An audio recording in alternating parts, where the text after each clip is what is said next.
Poin yang saya belum saya jawab, abang jawab. Poin yang menyatakan Jibril itu datang. Bang Harotas, tadi Ya Ustadz tadi Atas sudah menjawab. ini An-Najm 3 sampai 4 atau Al-Baqarah Al-Haqqah ayat 40 atau At-Takwir ayat 19. Itu malaikat Jibril yang membawakan Nabi Muhammad. Atau yanzilul malaikatu birruh. Malaikat turun membawa ruh yaitu Al-Qur'an. Banyak datanya. Iya, An-Nahl juga ya Ustadz ya. Tapi gini Bang Harotas, aku pernah baca bahwasanya Yesus mengatakan sesungguhnya firman yang telah kuterima telah kusampaikan kepada mereka. Nah, Tata dulu. sebentar.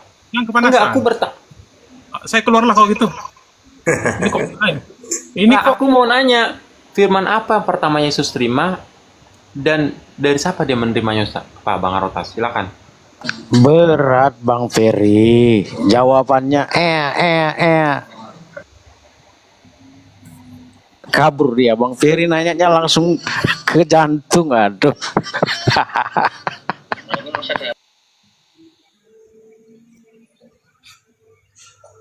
Ayo kawan-kawan ini yang sehat dikit dong, jangan kayak Bang Ferry dijawab ngeyel. Apa lawan Bang Ferry tadi itu kacau itu. Siapa namanya Bang Ferry? Potas. Ah iya itu Potas. Ini ada tamu Bang Ferry. Untuk Oten ya kita diskusi dengan baik-baik saja. Akan saya tanggapin dengan lembut, dengan kasih sayang. Dan ingat, andaikan saya tanyakan balik, kalian tidak akan bisa jawab itu. Maka bertanyalah yang banyak dan dengarkan jawaban dengan baik. Karena saya yakin pertanyaan kalian andaikan saya kembalikan, mati kutu kalian itu. Makanya nanyalah dengan baik-baik, dengerin. Nanti setelah selesai paham, nanya lagi, nanya. Tak layani terus. Karena kalau saya mau, saya bisa nanya balik.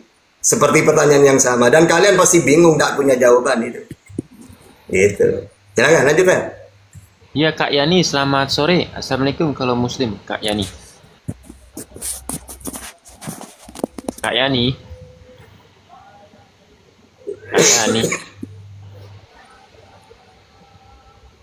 Pak Yani, selamat sore. Assalamualaikum. Oh Pak Yani. Oh nggak ada suaranya. Sebenarnya kan dengan ini yang sama Ustaz Tata ya. Ketika Nabi menerima wahyu jelas di Gua Hiro. Seperti apa firmannya jelas. Tapi kan kalau Yesus juga harus jelas dong. Pak Wahyu, selamat sore. Assalamualaikum kalau Muslim ke Pak Wahyu. Pak Wahyu. Pak Wahyu Yuhya. Oh, ada suara jangkrik. Iya, kalau Nabi Muhammad pertama kali tempatnya ada, datanya ada, bunyinya wahyu pertama ada. Nah, kalau mereka saya nanya balik, coba umur berapa? Kalau Nabi Muhammad kan umur 40. Terus tempatnya di mana? Kalau Nabi Muhammad Gua Hiro. Terus bunyinya apa? Kalau Nabi Muhammad Iqra bismi rabbikal ladzi khalaq. Wahyu yang kedua ya ayyuhal muzammil. Ya, kayak gitu. Jadi urutannya ada. Al-Alaq, Al-Qalam, Mujammil, Mudassir, Al-Fatihah. Nah, nanti sampai An-Nasr 114 surat. Utuh sampai sekarang. Kalau kalian dari awal udah macet gitu. Pertama, Nabi umurnya ada ketika nerima. Tempatnya ada. Bunyinya ada, utuh. Kalau mereka dari awal sudah tidak tahu umur berapa, terus apa bunyinya, di mana tempatnya, gitu. Tiga-tiganya tidak bisa jawab mereka.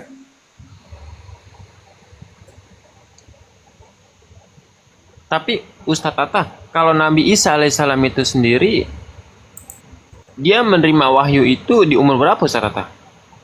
Ya kalau kita perkirakan 29 atau 30. Kan dia diutus 3 tahun. Lebih sedikit.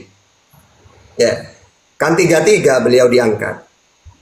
Sedangkan diklaim 3 tahun berdakwah. Berarti perkiraan 30 itu. Atau 29. Apakah pertengahan? Itu kira-kiranya. Makanya Kenapa presiden atau apa? Memang yang bagus itu umur 40-an. Karena mental dihargai juga. Kalau umur 30 kurang efeknya ke kita itu kurang. Karena apa? Nabi Muhammad kalau umur 40 langsung diterima banyak. Ini makanya diantaranya orang Yahudi itu gengsi. Ini anak masih ingusan ibaratkan gitu, ngaku-ngaku nabi. Ibaratkan gitu. Karena masih muda kayak gitu. Iya. Ustadz Tata, tapi kan gini Ustadz Tata, setiap para nabi itu kan pasti ada nubuat ketika mereka ingin meninggalkan para murid-muridnya atau mungkin ingin meninggalkan para sahabat. Mereka kan pasti akan menubuat kayak misalkan Nabi Isa alaihissalam sebelum wafat, maka beliau akan mengatakan akan datangnya nabi yang bernama Ahmad. Nah, bagaimana dengan sosok Paulus Ustadz Tata? Apakah ada nubuatnya tentang Paulus? Ada. Hati-hati akan ada penyesat, waktunya sudah dekat. Dia memakai namaku, itu nubuatnya. Jangan mancing-mancing saya kalau gak jawab gak enak. Kalau menjawab, kamu sembarangan kalau nanya Fer. Jangan, tahu saja. Ada nubuat, tapi bukan untuk Nabi. Seperti kata Nabi Muhammad itu. Sebelum beliau wafat itu ada nubuat-nubuatnya itu. Hati-hati, ciri-cirinya orang yang merusak Islam seperti ini. Akhirnya muncul nanti Abdullah bin Sabah. Abdullah bin Sabah. Di zamannya Ali itu dia pergi ke orang-orang pelosok-pelosok. Yang digembor-gemborkan Sayyidina Ali. Bukan Nabi Muhammad. Bukan Allah dan Nabi Muhammad yang diajarkan. Ali terus. Akhirnya Sayyidina Ali dituhankan. Coba baca sejarahnya itu. Atau ketik aja. Kalau sekarang kan gampang. Kalau saya kan tahunya dari belajar dulu. Waktu masih muda. Belum kakek-kakek kayak gini. Jadi waktu umur belasan kan kita di pesantren gitu deh. Saya baca itu. Akhirnya Sayyidina Ali itu dituhankan. Berita nyampe ke Ali. Ali, di sana ada aliran sesat. Ya, kita rubah sesaut. Loh, sesat di mana? Masa engkau dituhankan Ali? Memurka Ali, dikumpulkan sampai dibakar oleh Ali itu. Kok keterlaluan kalian ini gitu. Makanya saya sudah bilang, kalau saya bercanda itu ya, wahai kawan-kawanku, oten-oten, ingat, andaikan Isa itu diizinkan oleh Allah, bisa turun lagi, ditampar kalian semua itu. Ya kayak Sayyidina Ali itu, marah dia. Udah tahu Tuhan itu Allah, kok malah jangankan kalian mentuhankan saya, Nabi Muhammad saja kalian tuhankan, akan saya hukum kalian. Apalagi saya. Jadi ada 7 manusia yang dituhankan. Di antaranya Nabi Isa, Sayyidina Ali, Mansur siapa gitu. Pemimpin sangat adil, bijaksana. Sampai orang-orang dulu itu, ketika ada orang hebat, mereka berlebih-lebihan. Sampai dikultuskan gitu. Makanya ada 2 hadis. Apa kata Rasulullah? Jangan kalian berlebih-lebihan terhadapku. Ingat ya, aku ini utusannya Allah. Katakan, aku ini hambanya Allah. Jangan seperti umatnya Isa. Ketika Isa tidak ada, lalu mereka malah mengkultuskan. Itu. Maka kita umat Islam tuh, alhamdulillah, kita ditinggal Rasulullah. Al-yawma akmaltu lakum dinakum wa atmamtu alaikum ni'mati wa raditu lakumul Islam madina. Hari ini telah sempurna agama ini. Walaupun kata ulama itu masalah fikih. Maksudnya apa? Hukum-hukum syariat. Apapun ada datanya. Ditambah lagi dengan data dalil hadis. Taraktu fikum amroini lan tadillu ma tamaksaktum bihima. Nanti apa abadannya? Kitabullah wa sunnah. Aku meninggalkan 2 perkara. Selagi kamu berpegang teguh kepada keduanya, kamu tidak akan tersesat. Apa itu? Kitabullah Al-Quran, wa sunnah dan hadis. Maka pegang 2 ini. Jangan sampai kita keluar. Yang ketiga, ingat, al-ulama warasatul anbiya. Mereka inilah yang menyebarkan Quran hadis ini. Ya muliakan mereka. Karena ini warisan Nabi. Ibaratkan kita punya orang tua kaya. Yang kita harapkan kan warisannya.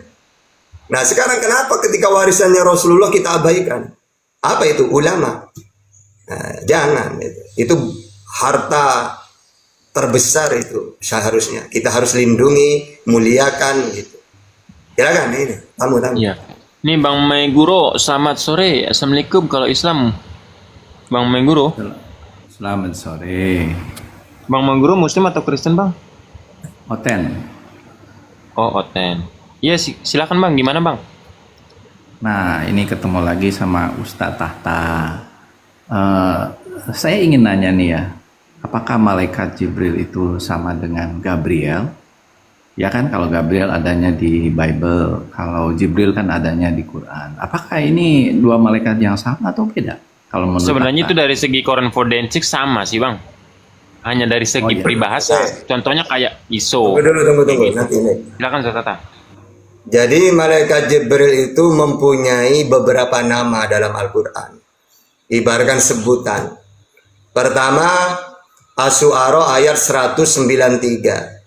Nazala bihi ruhul amin. Bihi ruhul amin. Disebut ruhul amin. Ya. Yang dibawa Al-Quran dibawa turun oleh ruhul amin, yaitu Jibril. Yang kedua, Al-Quran menjelaskan Jibril itu ruhul kudus. An-Nahl ayat 102. Kul nazzalahu ruhul kudus mir rabbik bil haqq. Katakanlah Ruhul Kudus atau Jibril menurunkan Al-Quran. Maksudnya membawa Al-Quran kepada Nabi Muhammad. Ada juga Fa'arsalna ilaiha ruhana. Maryam 17. Kemudian Allah mengutus ruhana, ruh, yaitu Jibril. Gitu. Gitu Bang. Bang Mengguro, tapi aku mau nanya nih Bang Mengguro. Itu kan dari sosok Jibril dan Gabriel. Aku mau bertanya nih Bang Mengguro. Sama nggak sih Yesus yang disalib itu dengan Yesus anak Maria? Oh, entar dulu, ini kan belum dijawab. Ini dulu deh. Ya, Tadi udah kan jawab. sekarang gini, kalau tadi dibilang mau disebut gelar apa aja, tapi kan ini yang jadi pertanyaan nih, sama nggak dengan malaikat Gabriel yang ada di Bible? Karena sama. Malaikat ini bicaranya berbeda. Karena Oke, sama. Malaikat itu berdusta. Jibril itu di dalam Lukas 1 ayat 26. Pada bulan ke-6, Tuhan mengutus Jibril kepada Maria. Tugasnya Jibril kan penyampai wahyu. Ya, tapi kan nggak setiap penyampai wahyu itu Gabriel atau Jibril, kan malaikat banyak. Nah, yang jadi pertanyaan ini gini, malaikat mungkin nggak berdusta? Tidak. Tidak mungkin. Nah, sekarang gini, kalau Gabriel di dalam Alkitab kan di Bible disebut bahwa Yesus itu adalah Tuhan menurut Gabriel, ya, di Lukas. Gimana datanya? Ada Lukas, di dalam telah Lukas. lahir bagimu Yesus Kristus Tuhan di kota Daud, dia disebut anak Allah yang maha tinggi. Tetapi Jibril mengatakan bahwa Isa itu nabi, kan ini kontradiksi. Nah, kalau bukan, sebenarnya ini berbohong. Enggak gini, kalau kita pakai bahasa aslinya telah lahir, tuan di situ kurios sebenarnya. Karena gini loh Bang, kalau Tuhan ini tidak memenuhi syarat Yesus itu. Tuhan itu kan wujud tertinggi kata Yesus. Terus disembah, pencipta. Enggak, ini bukan soal syaratnya, tetapi apa yang dikatakan oleh Gabriel itu bukan hanya soal Tuhan, tetapi dia adalah anak dari Allah yang maha tinggi. Oke, anak di situ kan banyak. Dengan Jibril. Ya, anak itu kan banyak. Orang Israel disebut anak Allah, Keluaran 4:22. Orang yang bawa damai disebut anak Allah. Salomo disebut anak. Ini kita ngomong di dalam ayat Bible-nya sendiri. Iya, iya di Bible anak Allah itu banyak. Nggak disebut anak Allah, dia cuma anak dari Allah yang maha tinggi. Oke, sekarang saya nanya, anak Allah itu apakah Allah? Nah, sekarang ini apa yang dikatakan oleh Gabriel itu berbeda dengan Jibril. Ya ini terlepas dari mau beda kayak apapun, intinya dia penerima wahyu kan, penyampai wahyu kan. Iya, tetapi nggak bisa dikatakan itu sama karena itu. Oke, sekarang saya nanya. Oke, saya nanya sekarang. Wahyu yang Yesus terima pertama kali apa bunyinya? Enggak, ini masalah itu Yesus ini masalahnya adalah dua malaikat itu nggak mungkin berdusta.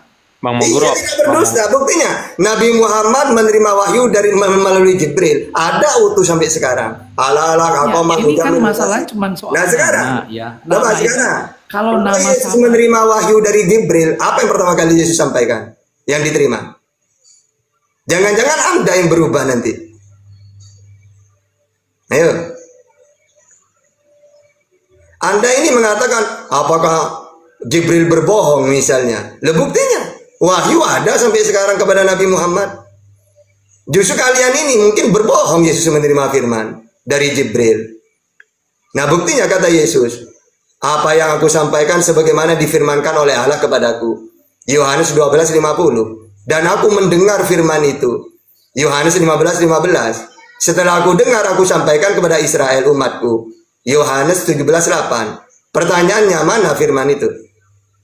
Kalau kamu nanya ke saya, semuanya bisa saya tunjukkan. Mulai dari Al-Alaq, Al-Qamal, Mujammil, Mudassir, Al-Fatihah, Al-Haba, Ta'wir, sampai An-Nasr. Jadi kalian nanya kayak gitu percuma. Apa yang Anda tanyakan lebih hancur kalian itu kalau saya tanya balik itu. ya ini enggak, jangan melebar kemana-mana gitu, Ta. Maksudnya ini dua pernyataannya ini berbeda sekali. Gabriel mengatakan Mesias itu akan mati. Tetapi Jibril mengatakan Isa itu nggak mati, kan kontradiksi. Jadi pertanyaannya apakah Jibril ini sama Bang dengan Mangguro, Gabriel? Bang Mangguro, Itu bukan. Bang Ya, Mangguro Bapak, boleh kita izin? gimana? Ya, bahwa Isa itu akan mati, Yesus itu. Dia dikatakan ke Nabi Daniel di Daniel Di mana? 25 ayat 10. Emangnya cuma Yesus yang nabi? Wahyu 16 ayat 6, mereka suka membunuh para nabi memang. Enggak, maksudnya Gabriel Iya, itu di mana Yesus di akan dalam mati? Bible itu muncul nggak sering, tapi di dalam pernyataan. Iya, di mana di dalam perjanjian lama bahwa Yesus akan mati? Itu dia nubuatkan bahwa Iya, di mana? Mesias itu akan mati di kitab Daniel. Loh, Mesias itu kan bukan Tuhan kan? Mesias itu orang yang diutus oleh Tuhan, yang diurapi, bukan cuma Yesus. Enggak, nubuat dari Gabriel itu. Oke, bahwa Mesias memangnya orang yang itu- punya kitab itu mengatakan itu Yesus gitu? Nubuat Ya, itu. memang begitu. Tidak bisa. Coba aja. Ya, Coba kecuali aja tanya ke orang-orang Kristen itu, Nabi Daniel dapat penglihatan, nubuatan dari malaikat Gabriel. kecuali cuma Yesus mati. yang dibunuh oleh Israel. Wong nyatanya kata Yesus di dalam Wahyu juga mereka suka membunuh para nabi memang. Cuma bedanya kalau versi Ya. Islam Yesus diselamatkan. Kalau versi Kristen iblis, Yahudi, Yesus benar yang mati terkutuk itu gitu. Ya gini, kalau kita lebih perhatikan apa yang dikatakan malaikat. Bang Mangguro, izin Bang Mangguro. Oke lah, ini nggak ada habisnya Ustaz tadi kalau diteruskan gini. Oke, nggak apa-apa, malaikat Jibril tadi kami itu berbohong. Cuman kita fokus ya, Bang Mangguro. Bang Mangguro mengatakan di Lukas 2:11 kata malaikat, dan malaikat itu nggak pernah berbohong. Gabriel nggak pernah berbohong, sehingga mengatakan Kristus telah lahir. Nah, tetapi di sisi lain perkataan Paulus, dia harus mati terlebih dahulu baru menjadi Kristus. Pertanyaannya, kalau di kami, Nabi itu terlahir dalam keadaan maksum, terjaga. Kalau di Bang Mangguro, itu kan Paulus itu dikatakan Rasul. Nah, ini yang benar yang mana, Bang? Ketika si Lukas, malaikat menyampaikan dia terlahir dalam keadaan Kristus, ataukah dia harus mati terlebih dahulu baru menjadi Kristus? Silakan Bang Mangguro. Iya, bertentangan dengan Roma 14:9 atau Kisah Para Rasul 2:36. Masa harus mati dulu baru jadi Kristus?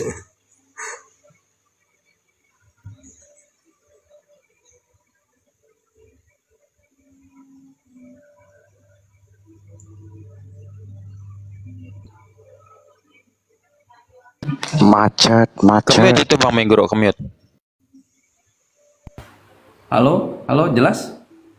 Jadi gini, Jelas. Muhammad itu kan nabi, tapi bagi saya bukan nabi. Iya Bang Tapi Mangguro, kalau saya nggak memaksakan Bang Mangguro untuk mengakui Nabi Muhammad itu nabi atau enggak. ya Nah, bentar belum Iya, belum Bang Mangguro, selesai, sebentar belum dulu. selesai. Kita harus memposisikan nabi dan nabi. Kami meyakini Nabi Muhammad itu sebagai nabi, Bang Mangguro meyakini Paulus itu sebagai rasul. Setuju nggak? Iya, tapi Oke. maksud saya, Anda belum dapat poin penjelasan saya. Jadi gini, saya pada waktu saya bersahadat, ya, saya bersahadat, maka pada saat itulah saya menjadikan Muhammad sebagai nabi. Oh, syahadatain. Yesus, Oh.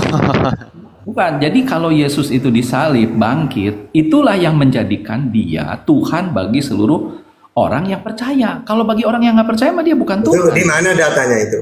Bahwa kalau dia mati bangkit maka jadi Tuhan, itu kan menurut Nah, Paulus. itu maknanya dari ayat itu yang kita pahami begitu. Jadi Iya. Yesus dari sananya itu sebagai Tuhan, yang Ya, dikatakan kalau oleh menurut malaikat Yesus, itu. kalau menurut Yesus, Tapi kalau Tuhan itu misalnya siapa? Yesus itu tidak mati di salib, tidak bangkit, maka dia tidak menjadi Tuhan bagi saya. Nah, itulah kemauan Dia iblis Tuhan ya di itu. semesta.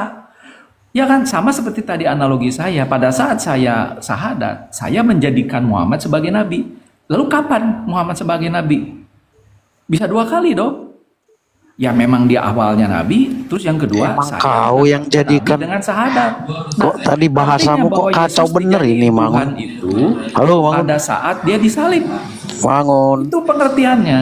Iya, bahasamu kacau bener. Kau pula yang menjadikan nabi kalau kau bersahadat. Kan aneh kau ini. Pakai bahasa yang bener lah. Memang dasar udah Iya, kan, Bible merusak iya, bahasa sekarang Indonesia. kalau saya Inilah Iya, ajaran iya. dari pendeta. Kena doktrin begini, Cak. Islam. Aduh, parah, parah. Pokoknya mereka kalau cuma Nah, imani jadi saja artinya, silakan. Tapi jangan pakai teknologinya itu Bible. berbeda. Gini Bang, kalau Anda mentuhankan Yesus imani Saya saja Muhammad bukan silakan. nabi, kan dia nabi.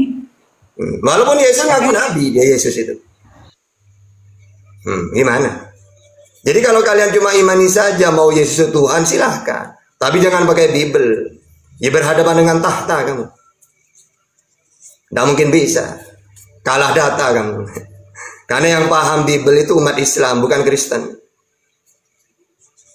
Jadi kalau cuma klaim bagi saya, ya bagi kamu. Tapi jangan ngomong pakai bagi menurut data, menurut Bible, jangan. Nggak mungkin bisa Anda dialog itu kalau pakai data itu. Cukup imani saja. Sesuai saran pendeta itu gitu. Ya kan saya juga baca Di mana datanya? isinya itu memang dikatakan Yesus itu Tuhan karena berbagai ayat itu mengatakan bahwa Yesus Coba di mana Kalau data? Coba tahta satu-satu. itu hanya mencomot beberapa ayat untuk membantah itu. Ya sudah coba satu-satu pakai ayat yang mana sehingga kamu mentuhankan Yesus. Ya itu Coba apa yang dari dikatakan KPR aja, malaikat Bang Mako. bahwa Kalau kamu cuma Yesus pakai itu adalah Tuhan. Lukas 2 ayat 11, maka dirusak oleh Lukas 2-2-nya nanti. Masa Tuhan lahir diserahkan kepada Tuhan? Kan lucu. Ya ini saya fokus pada apa yang dikatakan Gabriel itu Iya, apa? berbeda. Jadi saya Terus, tidak fokus ke ucapan Yesus. Siapa Tuhan yang benar menurut Yesus? Kenapa tidak fokus ke Yesus? siapa sebenarnya? Nah oke, menurut Jibril dia Tuhan telah lahir. Walaupun nanti di ayat 22 Tuhan itu diserahkan kepada Tuhan. Nah sekarang kenapa tidak fokus ke Yesus? Menurut Yesus Tuhan itu satu, siapa itu? Ayo. Nah sekarang pengakuan Yesus, siapa Tuhan itu menurut Yesus?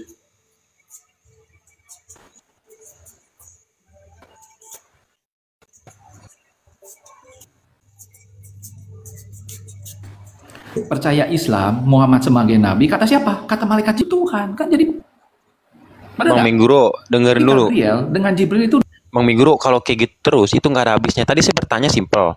Bang Mingguro membawa Lukas 2:11 mengatakan Yesus, malaikat mengatakan Kristus telah lahir. Nah, pertanyaannya, karena gini, di dalam Islam itu bahwasanya Nabi itu dalam keadaan maksum, ya kan? Nah, di kitabnya Bang Mingguro mengatakan dia harus mati terlebih dahulu baru menjadi Kristus. Pertanyaannya, siapakah yang berbohong? Malaikat atau Paulus? Itu Bang Mingguro belum jawab loh. Gimana sih? Assalamualaikum, Bang Moto. Assalamualaikum Ustadku. Waalaikumsalam. Semuanya. Lanjut. Ustadz ini Kusnadi, Ustadz. Musuh antum. Kusnadi nih. Fokus nanti yang di WA zaman dulu. Iya, Kusnadi nih. Musuh antum ya. Iya, suaranya nggak asing ya. Iya, Kusnadi nih. Kusnadi. Ustadz putar-putar di kelabu itu Kusnadi. Lanjut Ustadz. Iya, pasangannya Pak Pras. Iya kan Bang Moto? Kusnadi nih. Pantesan tadi gini. Ketemu tahta lagi. Siapa ini gitu? Kalau saya dengan Kusnadi, aduh 7 tahunan yang lalu debat bareng itu di WA dengan Bang Juma kayak gitu. Tapi kayaknya tidak meningkat sama sekali kayak dari dulu. Iya. Cuma saya saran Kusnadi ya. Jadi memang begitu saya bilang bahwa Sinyal bagus, bagus Iya. sinyal. Memang debat Merah. lawas itu. malaikat Jibril itu Ini. siapa sih sebenarnya? Kusnadi, ini iya pertanyaan kamu tuh dari dulu tidak pernah berubah kayak ini terus dari dulu itu. Mulai dari grup WA itu terus. Jadi antara malaikat Jibril Ya, dengan nggak yang pernah terjawab, tak? Kalau nggak pernah terjawab, ya siapa yang dapat menjawab? ya enggak. Ternyata memang debat-debat terlawas itu kayak gitu. Tidak ada pertanyaan yang terbaru itu gak ada. Itu terus itu. Padahal udah dijelasin. Kalau pertanyaan itu tak belum pernah saya tanyakan. Yang itu belum pernah saya tanyakan. Yang saya tanyakan beda lagi. Yang ini tuh nggak pernah ada yang bisa menjawab. Nah, ya kata saya. Kenapa malaikat itu berbohong? Kan nggak mungkin berbohong. Di mana berbohongnya? Ayo, Berbohong kan dibohong. kontradiksi. Di mana kontradiksinya? Kontradiksi. Nah, kok kontradiksinya di mana? Masa Justru kontradiksi? kontradiksinya itu ucapan Jibril itu kalau di dalam Bibelmu. Katanya telah lahir. Tapi menurut Paulus, mati dulu baru jadi Kristen. Ya, sekarang Jadi, ini saya tanya. Mungkin nggak malaikat apa? Itu sinyalnya. kan lahir Yesus Tuhan di kota Daud, anak Allah yang mati kan nggak mungkin. Nah, Oke. ternyata Jadi menurut Jibril sudah lahir Tuhan itu ya, lahir sudah Tuhan. Mesias Oke. seperti itu akan mati. Oke.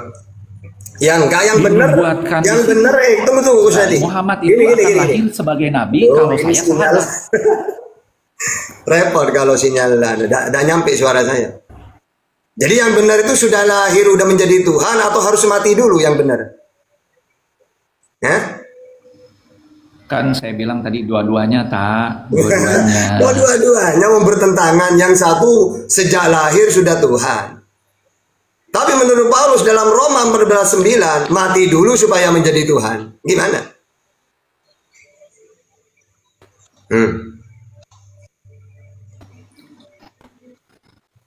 Yesus itu Tuhan sejak dunia di sebagai itu Tuhan. Dia saya pada Aduh, saat dia ini disalib. udah tak bilang ya. Debater Kristen jangan. Muhammad Udah Gus nanti gini Gus nanti. bagi saya nah Kayak Luga lagi. Kenapa sinyalnya saya menjadi Coba Luga kalau masuk ke Komal itu pasti bermasalah sinyal. Kenapa? Ya karena mereka ini tidak diizinkan. setelah saya sadar saya tetap menolak tidak. Putus nih. Sinyal Pak Kus diperbaiki, sinyal Pak Kus. Bang Ronald, selamat pagi, selamat malam. Pak Kus sinyalnya diperbaiki dong, nggak enak suaranya. Roh Kudusnya di ini dulu. Nggak tahu nih kenapa. Ya dengar nih, dengar halo.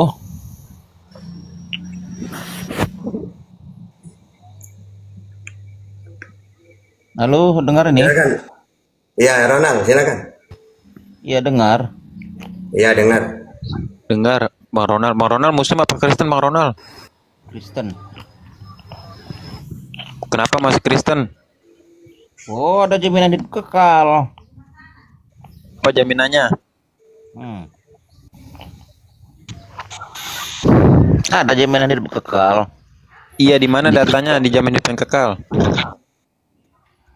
Akulah jalan kebenaran dan hidup. Tidak ada seorang pun sampai kepada Bapa kalau tidak melalui aku. Jaminan yang lain, kalian tidak bisa tumbuh kalau tidak aku. Barang siapa tidak tumbuh dalam aku akan dipotong dan dimasukkan dalam perapian. Silakan mau ditangkapin, Fer? Karena saya host saya. Yang ditanya hidup yang kekal loh. Kalau abang membawakan Yohanes 14:6, itu kan judul perikopnya rumah Bapak. jalan. Nah, setiap para nabi juga jalan kok. Daniel pasal 9 nomor 10 jalan. Kan karena Yesus itu apa? Yesus itu Tuhan, tentu tidak mati dan akan sama. Kami akan sama seperti Tuhan, akan sama hidup bersama-sama dengan Tuhan di dalam kerajaan sorga. Jika kami percaya sama Dia, dalam zaman hidup kekalnya. Bersama-sama dengan Yesus. Iya.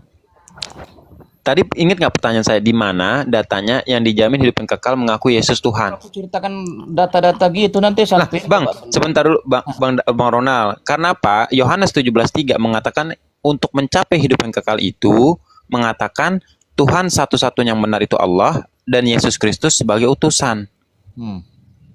Jadi Ya kan? apa masalahnya? Masalahnya kan kata-kata Bang Ronald, hidup yang kekal itu mengaku Yesus Tuhan. Di mana datanya? Tadi yang kamu ucapkan itu. Yohanes 17:3. Mhm. Nah, sekarang aku tanya, dalam Yohanes 17:3 mengakui satu-satunya Tuhan itu siapa? Allah semesta langit bumi dalam nama Tuhan Yesus yang nujul menjadi manusia. Panjang ceritanya. Di mana di situ dikatakan Tuhan bernujul menjadi manusia? Nah, makanya gini aja timelessnya ya, tem-temnya aja kita perhatikan ya. Sebelum datang Tuhan Yesus, Allah sendiri berfirman, mengatakan langsung firman-Nya kepada hamba-hambanya. Hamba-hambanya siapa? Musa, Daud, Yosua, Yeremia, banyak kan gitu zaman-zaman. Nah, itu salah, Ron. Kalau kamu pakai ajaran Musa, keluar Ulangan 18:18, akan kubangkitkan nabi sepertimu, Musa, nabi. Atau Yesaya 9 ayat 20. Aku akan mengutus seorang untuk menyelamatkan Israel. Makanya di dalam Kisah Para Rasul 13:23, dari keturunannya lah sesuai yang telah dijanjikan, Allah akan membangkitkan juru selamat untuk Israel, yaitu Yesus. Nah, juru selamat di sini sama seperti Yesaya 9 ayat 20. Allah Tuhan akan mengutus seorang, bukan Tuhan yang turun, mengutus seorang seperti Musa. Di luar Israel berarti tidak ada keselamatan, gitulah bahasamu berenak aku dengar. Oke. Israel selamat harus mentuhankan siapa? Kata Israel. Makanya tadi bahasamu cuman di luar Israel. Oke, lanjut aja, Ben. Saya mau menjadikan Ferry ini bakat dia jadi debater. Ini kalau Ustaz Taten jumpa sama aku kayak babak belur apa takutan, bingung aku loh. Bang Ronald dengerin. Tadi Bang Ronald kan mengatakan, yang mengatakan Yesus Tuhan, maka dijamin hidup yang kekal. Contohnya kayak gini. Di Islam, yang mengatakan Tuhannya Allah, maka Allah menjanjikan surga atau hidup yang kekal. Di mana ayatnya, Bang? Di dalam surah Fussilat. Di sana dikatakan Bismillahirrahmanirrahim, innallazina qalu rabbunallah semastaqamu tatanazzalu alaihimul malaikatu wala taqafu wa absir bil jannatil kuntum tu'adun. Nah, ketika kita mengatakan Allah itu Tuhan, maka Allah menjanjikan bil jannah. Nah, tanya balik nih. Kata Ronald kan tadi mengatakan yang mengatakan Yesus Tuhan, maka dijamin hidup yang kekal. Di mana datanya? Tadi barusan dibilang sampean. Yohanes 17:3. Oke, Yohanes 17:3 itu mengenal satu-satunya Tuhan itu siapa? Bapa di sorga. Bukan Yesus. Yesus juga. Itu sama waktunya. Kedua-duanya, Bang. Enggak, Bang, di situ Bang Ronald, dengerin baik-baik. Di situ mengenal satu-satunya Tuhan atau dua-duanya Tuhan? Oknumnya sama itu, Bro. Jangan dipilah-pilah. Dari mana Abang mengatakan sama? Memahami kekristenan itu tidak cukup dengan logika. Jadi harus dengan apa? Dengar lo aku ngomong, barang siapa melogikakan Tuhan, memakai akal waras manusia melogikan Tuhan, satu saat dia menganggap dirinya Tuhan dan Tuhan itu akan diturunkan seperti Nimrod. Oh, Bang Ronald, di dalam Amsal 30 nomor ke-6, hidup itu untuk mengenal Tuhan itu harus dengan akal, karena akal daripada sumber kehidupan. Ditambah dengan iman. Iman itu timbul dari mana? Pendengaran akan firman Tuhan. Jadi kita menggunakan dua-duanya antara iman dan akal untuk mengetahui siapa Tuhan sebenarnya, you know. Kalau pakai akal pikiran secara logika, nanti suatu saat sampean logikakan Tuhanmu. Percayalah kalian. Nanti menganggap dirimu hebat. Nggak ada. Enggak, suatu saat. Pedalamilah ke Tuhan secara logika. Engkau silap-silap ateis. Karena engkau tidak timbul. Bang. Kalau ilmu pengetahuan ada jawabannya logika, ada jawabannya rumus. Tuhan itu tidak bisa dirumuskan. Cobalah rumuskan alam semesta yang gitu luas, ciptaan Tuhan, bisa? Bang, semisalkan akal itu nggak harus dipakai dalam beragama, kenapa Yesus mengatakan kasihilah Tuhan Allahmu dengan segenap akal budimu, Bang? Ya. Berarti harus menggunakan akal nggak? Akal budi beda dengan akal budi beda dong. Lah, bedanya di mana Bang akal budi sama akal yang Abang punya? Kalau akal mengakal-ngakali bisa, akal budi itu pengakal yang tulus, akal yang apa namanya, yang sempurna. Berarti Oke, Bang. Dengerin baik-baik, Bang. Ini aja ya, bro. Kalau kita yang melogikakan Tuhan, ingatlah cakapku. Kalau kita yang hidup di manusia di dunia ini, Tuhan itu tidak bisa dilogikai ya. Tadi secara akal logika Tuhan tidak bisa. Bagaimana kita pengetahuan kita Jangan banyak curhat, Bang. Jangan banyak curhat. Langsung pakai data saja. Silakan. Coba satu-satu. Anda mentuhankan Yesus itu pakai data yang mana? Nanti Ferry yang nanggapin. Jangan saya. Kalau saya itu nanti bapak belur dengan Bible kan. Iya, makanya kalau misalkan sekedar mengimani doang, buat apa Bang naik diskusi, Bang? Karena kami itu nggak mau mengganggu keimanan Abang. Bahkan Al-Quran dengan jelas mengatakan nasafa'an tatukrifun hatta yakunu mu'minin. Nggak mau ganggu.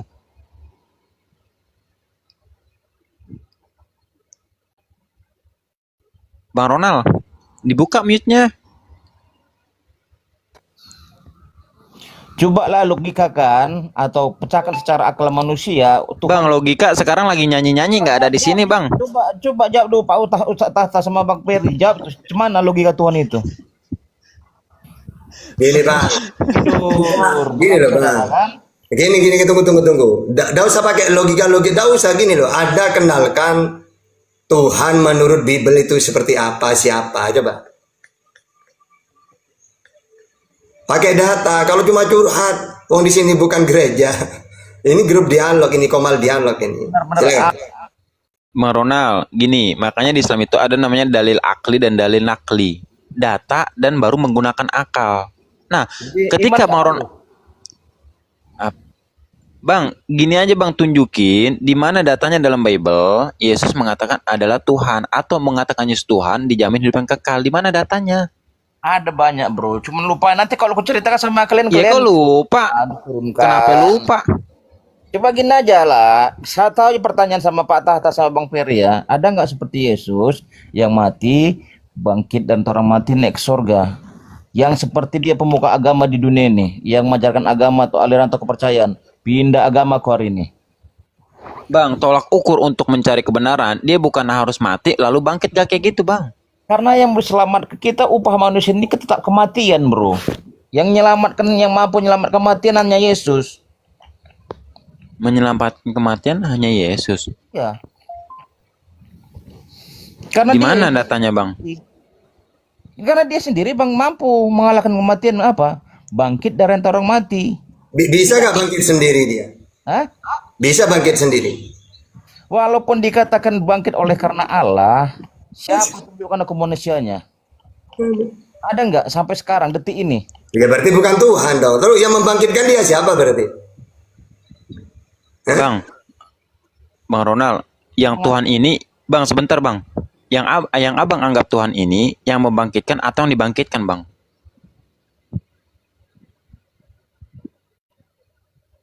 Bang Ronald, yang Abang anggap Tuhan ini yang membangkitkan atau yang dibangkitkan?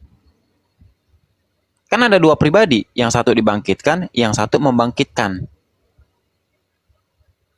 Yang mana Tuhan, Bang?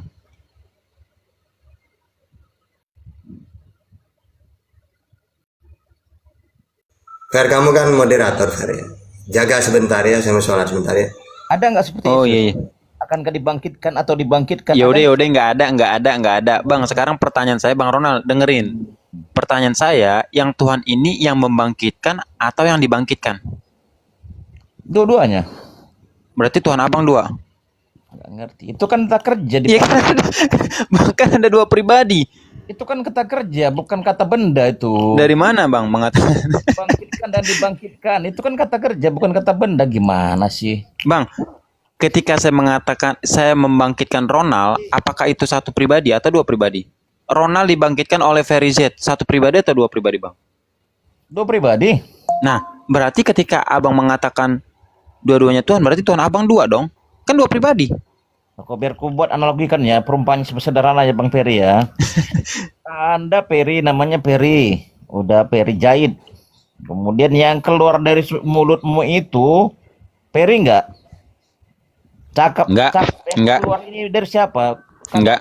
Keluar tuh dari dalam dirimu apa dari apa ular beludak? Keluar dari dalam diri saya, tapi bukan saya. Loh. Oke, contohnya gini, Bang Ronald. Biar aku jelaskan analoginya. Satu lagi belum Enggak, selesai. Bang Ronald, dengerin baik-baik Bang Ronald. Ketika Bang Ronald berkata-kata atau mengatakan itu babi, apakah Ronald babi? Tidak, maksudnya Lah, enggak kan? Tritunggalan Tuhan itu biar aku analogikan sederhana. Kamu Peri, tubuh kamu, Ya. kamu fisik kamu itu Peri, dikenal orang. Ya. Tingginya 100 sekian, beratnya sekian, ya itulah tuh kan, ada. Kamu sekarang ngomong-ngomong dengan aku, tulisan nampak di sini lahir Peri. Peri juga enggak sama enggak dengan tadi tubuh jasmaninya? Enggak. Jadi yang gue ajak ngomong ini enggak Peri, hantu. Saya. Tapi yang keluar dari mulut saya bukan saya. Ya jadi kan artinya kan begini, yang keluar yang karena ada fisik Peri adalah suara si Peri, bener nggak? Iya, tapi suara Ferry, suara aku bukan aku. Ini pertanyaan apa? Logika sederhana aja nih bro. Baru yang ketiga, napas yang kamu hembuskan itu, yang keluar dari hidungmu dan sehingga detak jantung menjadi detak, Peri atau bukan Peri? Bukan. Jadi apa? Ya bukan saya. Jadi siapa yang kaget? Oke, sekarang aku tanya Bang Ronald. Oke, sebentar dulu Bang Ronald. Yesus, biar engkau tahu, itulah kayak gitulah pribadi Tuhan Yesus. Oke, sekarang aku tanya Bang Ronald. Yesus itu adalah firman Bapa, benar? Itulah jawabannya semua dari situ lah bro. Itulah Iya, jawabannya. iya Bang Ronald, dengerin dulu. Gantian dong aku nanya lah tentang Muslim sekali-sekali Lah, tentang pengetahuanku. Bang Ronald belum jawab. Bang Ronald belum jawab, dia mau nanya. Tiga oknumnya aku analogikan tentang Di mana jawabannya? Di mana jawabannya? Jawabannya itu kan, itulah keberadaan Allah. Ini kan Bang Ronald ini bukan bicara firman atau Tritunggal, tapi yang membangkitkan dan yang dibangkitkan. Itulah disitulah semua jawabnya. Ada situ kadang dua, kadang satu, kadang tiga. Kamu kalian kan itu juga personil apa oknumnya tetap satu. Oke, aku tanya Bang Ronald. Berarti Yesus itu kan adalah firman Bapa, setuju? Kamu sendiri itu nama Peri itu nggak dari bapakmu rupanya lahir. Bang, aku bertanya. Tadi kan Abang bilang, apakah perkataan Ferry adalah Ferry? Nah, itulah Ya, jawabannya. Bang Ronald, dengerin dulu. Apakah apa sih? Bang Ronald dengerin. Apakah perkataan Ferry adalah Ferry? Kan tadi gitu pertanyaannya. Apakah perkataan Peri itu berasal dari orang lain? Tentu dari Peri. saya. Iya. Nah, sekarang aku tanya. Berarti Yesus itu kan firman Allah. Setuju? Ya. Nah, apakah firman Allah adalah Allah? Ya Allah. Berarti Yesus adalah Allah. Allah. Nah, ketika dia tersalib, berarti Allah ikut tersalib, Bang. Nah, ada nggak di situ nama Yesus? Lah, tadi katanya firman Allah adalah Allah. Nama Bang. Yesus itu nama kemanusiaannya, bro. Kalau Allah itu oknum. Nah, ini kan nggak komitmen kan? Bang, sekarang saya tanya, apakah firman Allah adalah Allah? Maka aku bilang kan, jika ginilah, kamu mati. Ya. Nah, mati. Kalau pengetahuan ini menurut Kristen ya. Gini aja yang gampang-gampang aja deh. Tubuh mau tanpa ada rohmu kamu bisa hidup enggak? Nggak bisa. Terjawab kan. Tubuh manusia, kalau tubuh Yesus kok nggak ada roh Allah di dalamnya nggak hidup dia. Bang, dengerin baik-baik Bang Ronald. Tadi Bang Ronald mengatakan perkataan Ferry. Bro, ada analoginya aku ceritakan. Gantian lah buat pertanyaan Islam sekali-sekali. Lah, orang belum menjawab kok udah bertanya. Udah coba apa lagi coba? Nih, Bang Ronald tadi mengatakan perkataan Ferry, apakah Ferry? Lalu Bang Ronald mengatakan iya. Nah, sekarang saya tanya, apakah firman Allah adalah Allah? Iya. Berarti firman Allah adalah Allah itu sendiri, setuju? Iya. Oke. Yesus adalah firman Allah. Benar? Ya. Nah, berarti Yesus adalah Bapa itu sendiri. Iya. Allah itu sendiri. Oke. Ketika tersalib, apakah Allah ngikut tersalib? Tidak. Lah, kenapa tidak? Tadi katanya firman Allah adalah Allah. Yesus adalah Allah. Yang disalib itu Yesus bukan? Ketika aku mati, apakah rohku tetap mati? Oh, berarti yang nembus dosa Abang manusia, bukan Tuhan.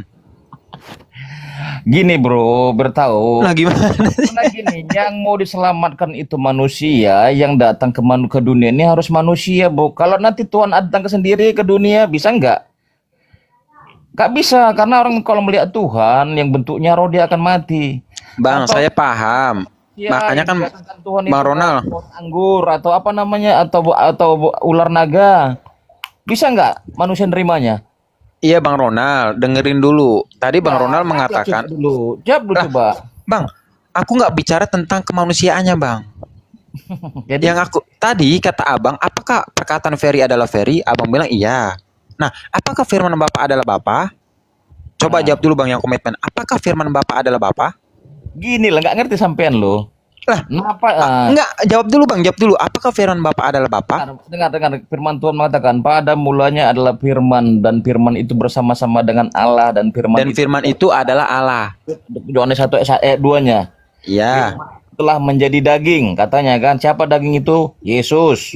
Nah, oke. Sekarang pertanyaanku, Bang. Berarti Yesus ini adalah firman firman daripada sang sumber, setuju?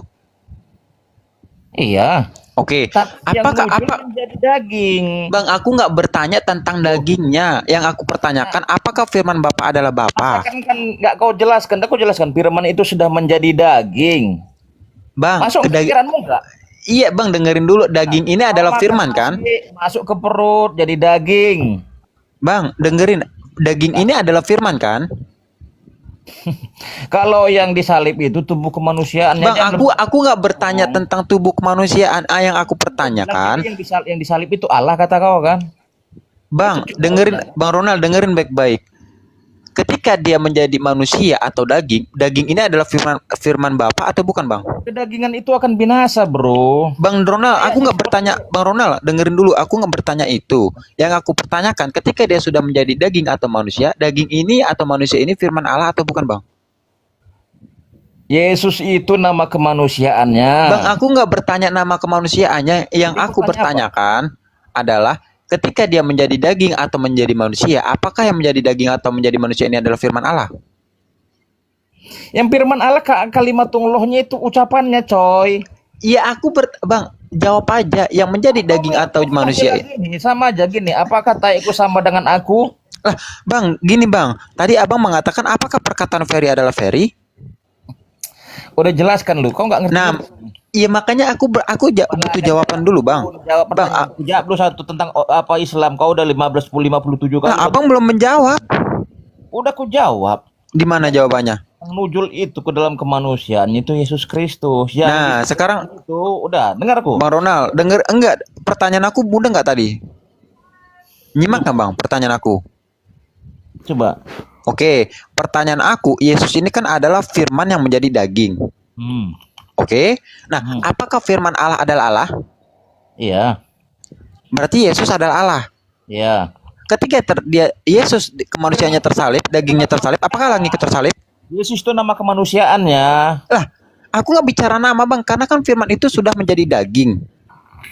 Daging itu apa? Tubuhnya. Itu maksudnya daging itu tubuhnya, bro. Oke, Bang, daging atau tubuhnya ini firman Allah atau bukan? Nah, tubuh kemanusiaan kok firman Allah itu yang keluar dari mulutnya itu firman Allah.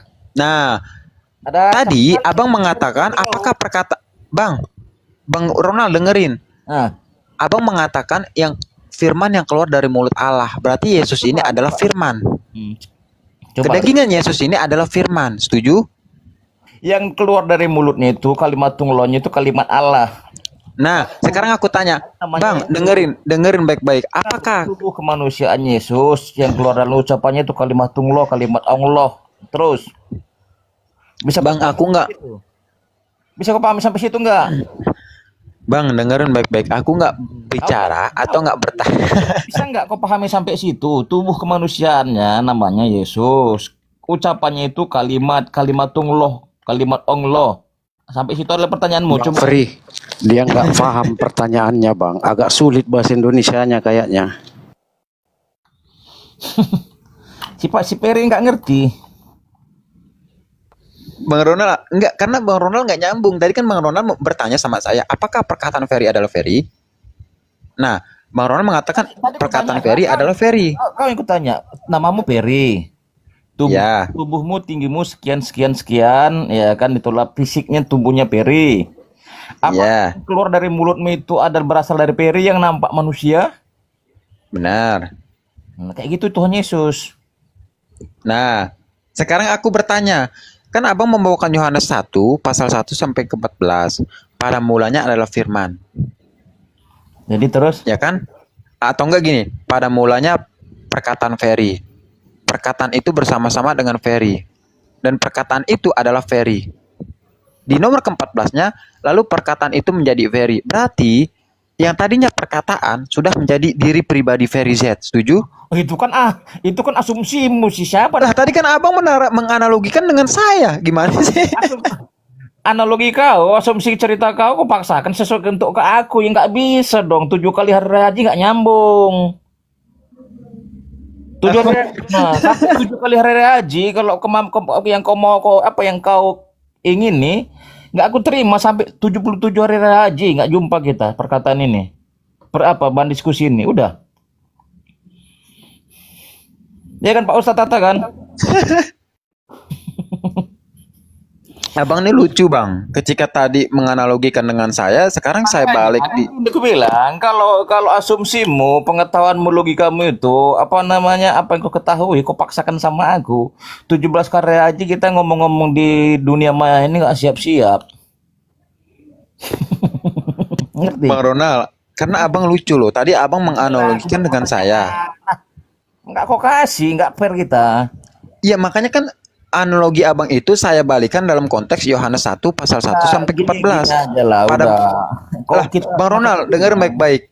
Bang Ronald, dengar baik-baik. Tadi abang, enggak bang, sebentar bang. Tadi abang menganalogikan dengan saya. Apakah perkataan Ferry adalah Ferry? Saya balik dong. Yohanes 1 nomor 1 sampai ke 14 saya balik. Pada mulanya adalah perkataan Ferry. Perkataan itu bersama-sama dengan Ferry. Dan perkataan itu adalah Ferry. Di nomor ke-14-nya, lalu perkataan itu menjadi manusia yang bernama Ferry. Setuju Bang Ronald? Kan saya balikin analogi abang, saya balikin dalam konteks Yohanes 1 sampai 14. Salahnya di mana Bang?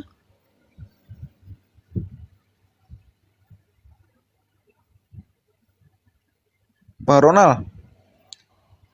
Udahlah Bang, pasti abang bingung deh sama Tuhannya Kristen. Seorang Tertullianus saja menganggap itu masih misteri bang. Udah syahadat aja deh, syahadatnya. Tunjukkan coba seperti seorangnya Ferry, ada nggak? Iya kan Pak Ustadz Tata, coba lu tunjukkan orangnya, ada nggak? Pindah agama aku sekarang. Sepi maupun meja ada sudah bertahan aja. Untuk hiburannya umat Islam. Jangan sesumbar Bang Ronald. Santai aja.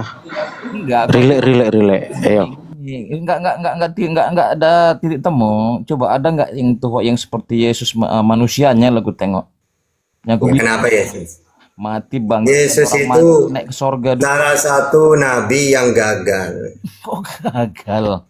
Ya coba sekarang gini ya. Tugasnya nabi itu 2. Yesaya 19:20.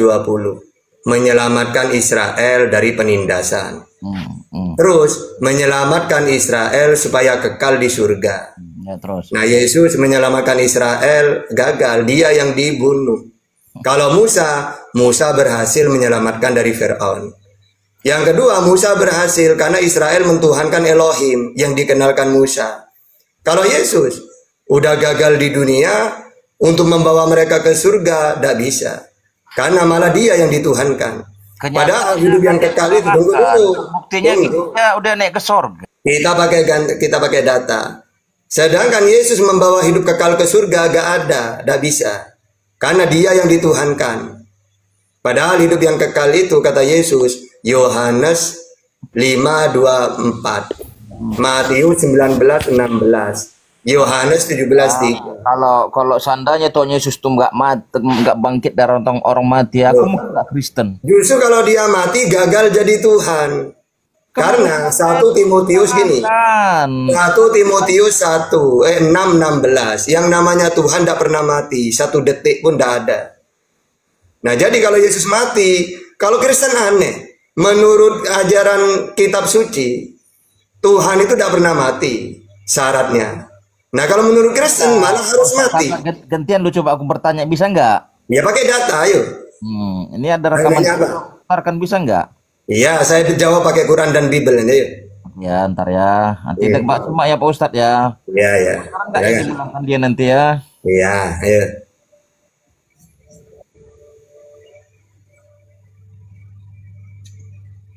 Coba nanti jawab ya Pak Ustadz ya. Bener nggak dia? Tapi kata Rasulullah, kesibukan para lelaki nanti di dalam surga ada. Oke. Dari itu Ustaz. Oke, sekarang gini. Surga itu wa idza ra'aita summa ra'aita na'iman wa mulkan kabira. Udah, saya tahu itu. Kalau kamu mau nanya tentang masalah gitu ke apologet, biar jawab pakai 2 data. Ya. Jadi surga ini adalah upah. Wa basyiril ladzina amanu wa amilus solihati anna lahum jannah. Berilah kabar gembira kepada orang beriman kepada Allah dan beramal soleh, maka masuk surga. Dalam Bible Matius 5 ayat 12, surga itu upah bagi orang yang mentuhankan Allah. Nah, nanti bentuknya seperti apa surga itu? Kalau kamu pakai barusan Ustadz itu, maka saya pakai Matius 25 ayat 1. Pada waktu itu hal kerajaan surga seperti 10 gadis. 5 diantaranya botol, yang 5 bijaksana. Laki-laki itu menyongsong gadis-gadis itu. Jadi di surga itu makan dan minum. Ya, makanya para nabi itu di surga. Lukas 13 ayat 28.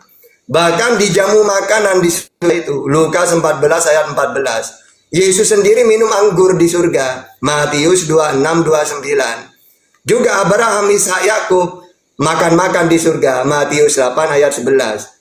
Jadi tidak seperti yang Kristen ceritakan. Katanya tidak ada makan, tidak ada minum seperti malaikat. Padahal datanya ada makan, minum, ada gadis-gadis. Gitu. Ya. Nah, dan Kristen tidak punya surga. Coba saya nanya, caranya masuk surga harus mentuhankan siapa? Kristen tidak mungkin bisa jawab. Jadi kalau saya pakai ajaran Yesus bisa saya. Loh, surga itu kita punya istri. Istrinya siapa? Istri kita di dunia ini menjadi istri kita. Enggak, dia bilang kesibukan laki-laki di surga. Oh tidak. Perawan. Surga itu tidak ada kesibukan apa-apa. Intinya menikmati. Ya apa saja. Contohnya di dunia. Coba. Nah sekarang coba kamu pakai data surgamu yang menurut kamu seperti apa surga? Pakai data coba. Dijawab kok berbelit-belit. Ya itu apa ya banget. Ya enggak gini. Saya menceritakan surga menurut Quran dan Bible bisa. Seperti apa surga itu? Nah kamu, coba kamu ceritakan surganya kamu yang kamu yakini kepada saya. Coba pakai data, bisa nggak? Wong caranya masuk surga aja kamu nggak tahu caranya. Kalau saya pakai Quran dan Bible bisa. Nggak dijawab udahlah. Coba Fer, kamu aja Fer yang anu. Kalau saya orang kayak gini cuma tak suruh bertanya. Nggak apa jawabannya entah kemana, ngawur gitu loh bahasa Jawanya. Ngawur gimana? Saya pakai data. Gini aja Bang Ronald. Aku kan semalam baca Yakobus 4:13. Yesus Nabi memerintahkan setiap orang itu pergi ke kota Anu. Kota Anu itu di mana Bang Ronald? Kota Anu. Bilang lah ya. Berapa ayat? Berapa kau bilang tadi? Yakobus 4:13, coba buka. Kota Anu di mana tuh? Nanti burung nanti anumu gitu, burungmu gitu. Jangan.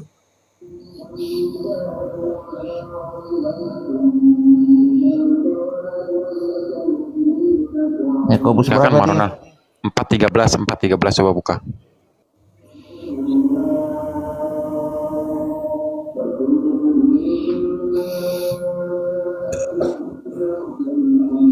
Jangan melupakan Tuhan dalam perencanaan. Oh, itu ke kota atau kemana? Gak disebutkan kotanya. Kota Anu situ. Atau gini banyak pilihan. Karena banyak orang merantau itu, ada yang merantau ke Jepang, ke ini, ke situ. Jadi sebutkan aja dengan kota Anu, kan lebih gampang diterima pembacaannya sih.